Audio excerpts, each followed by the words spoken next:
What's going on, guys? This is Vincent, Professor Koo. I'm here to give you my NBA preview of what's coming up with the NBA teams this season. I'm going to give you my rankings from 8 to 1, split up between Eastern and Western Conference. So check it out. Here it comes. So here's my number 5 pick for the Eastern Conference. This team has gone through a total revamp from city to personnel to even the jerseys that they're wearing.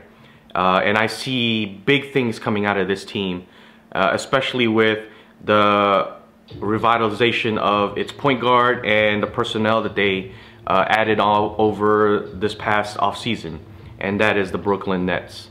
To me, this team starts and ends with Deron Williams. He is the main brain, heart, hustle, soul of this team. Regardless of who else is on this team or who they're trying to get in the offseason, before or after this season, it always and will end with Deron Williams. He is the catalyst that gets everything else going in that team. To me, next to Chris Paul, those two are probably the best point guards in the league at this point in time. Regardless of what you feel about Steve Nash and other point guards previously or you know, in the future, these two players, Chris Paul and Deron Williams, Deron especially, have the knack ability to both lead a team, be its team leader, be the heart of this team, and also carry this team all the way as far as they want it to go. Finals, championship, wherever.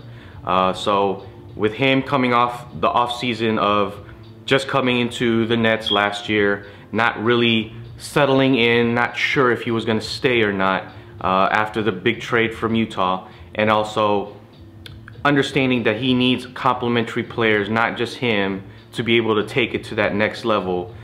Sure, you could talk about how he, you know, manufactured all the offseason moves that came into the Nets, however you want to call that, but know that he definitely knew the right pieces that needs to be around him for this team to succeed.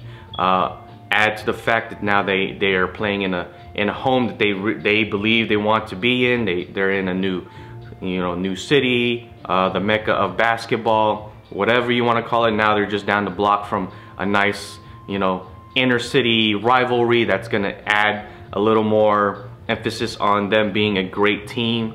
So everything is kind of on the move for them, and we will see this year whether the players that he brought in, and you know that he had some kind of hand to bring them in, whether they are the right complementary players to have around him. So players like Joe Johnson, Gerald Wallace, Brook Lopez, we will see whether those are the right type of complementary players to surround Deron Williams and take this Brooklyn Nets to that next level. I have to say, this is one of the more exciting Eastern teams that I'm looking forward to watching, seeing how they gel. I definitely can see a more up-tempo type game where you could see Deron bringing up the ball with Joe Johnson on one side, Wallace on the other side, Brook Lopez trailing, and you don't know who to guard, because any one of those players can either finish, take the J, hit the 3, or Deron Williams will just break your ankles and take it to the rim. So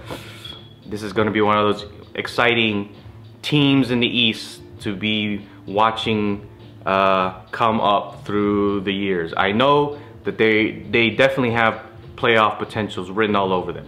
How far will they go? That will be determined on how quickly they can play together and know their roles, because everyone has to be able to fill in and pick up the slack that each one has weaknesses in. Everyone, there's not one true superstar other than Deron on that team, and he can't be the leading scorer of that team all the time. And so I see potential of being a great team in the Brooklyn Nets. And if New York does not pick up the slack, Brooklyn will be the default New York team, I believe, in the coming years.